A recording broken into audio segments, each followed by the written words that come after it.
We just got done watching the dev live stream for episode Revenant, and don't worry if you missed it, I got a full recap coming right now.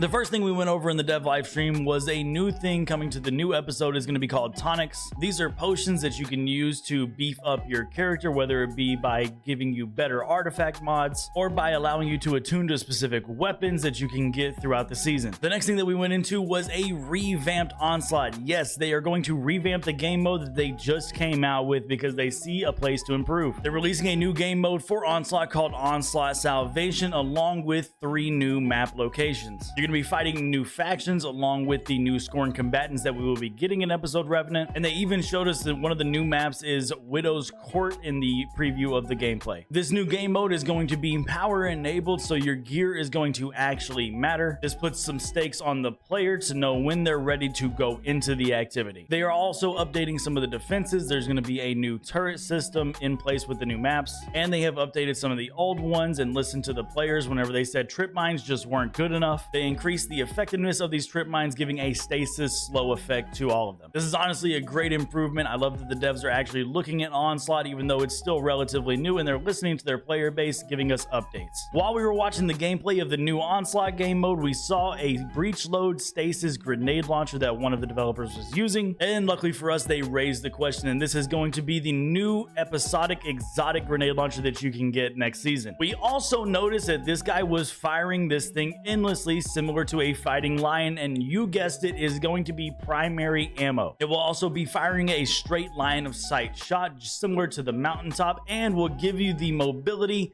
the exact same way. Along with that, they also made a note of a new stasis grenade launcher coming out that is a double fire one as well. This will make use of the new perk Envious Arsenal, which allows you to use other weapons, and if you hit shots on both those weapons, it will reload your grenade launcher. So this is going to be perfect for damage rotations, and yet again, this is going to be a stasis grenade launcher as well. So that led us to beg the question, what is the artifact going to be? Because we are hinting heavily at stasis with the stasis trip mines, 2 new stasis grenade launchers, Icebreaker coming out with the dungeon. It has to be about stasis. Well, you guessed it, the artifact is centered around stasis. Apart from that, to deal with champions, we do have the new list of weapons that will be handling the specific champions, starting with Barrier Scout Rifle. And as you know, if you have a Polaris Lance and it's intrinsic unstoppable with the ignitions, and you can also do anti-barrier, you have a breach loading grenade launcher that does stasis. You can handle all champions all at once. So we're already off to a good start with the artifact. Perfect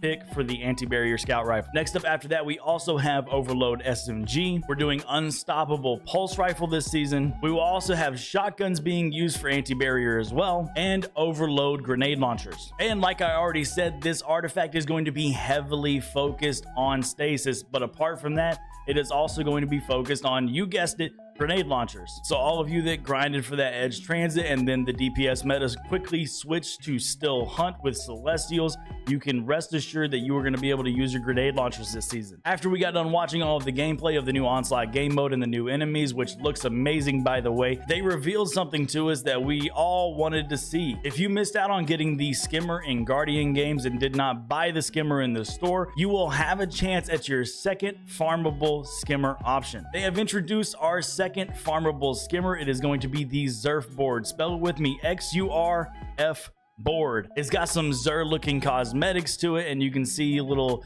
hints of the 9 in the Zurf board itself, and it's actually a really cool option. I'm definitely going to be grinding for this one as well. It is going to cost you 97 strange coins, so if you haven't already been accumulating some of those and getting rolls on your exotic, then you can start doing that now. And finally, they also introduced all of the armor that we will be getting in Festival of the Lost. We already voted for it, but here was what the results were. Hunters will be getting the Evil Wizard set, the Warlocks will be getting also the Evil Wizard set, and Titans will be getting the Good Wizard set. Apart from that, the live stream also went over not only Revenant, but things we can expect to encounter with Codename Frontiers coming out next year. So they went into depth a little bit more about the things that we have already heard, but that is all old news and that's stuff that we've already heard before, so I won't be covering that today. But that does it for the dev live stream recap. If you enjoyed the video or found it informative, please make sure you like, comment, share it with a friend, follow and subscribe depending on which platform you're on, and we'll see you in the next one.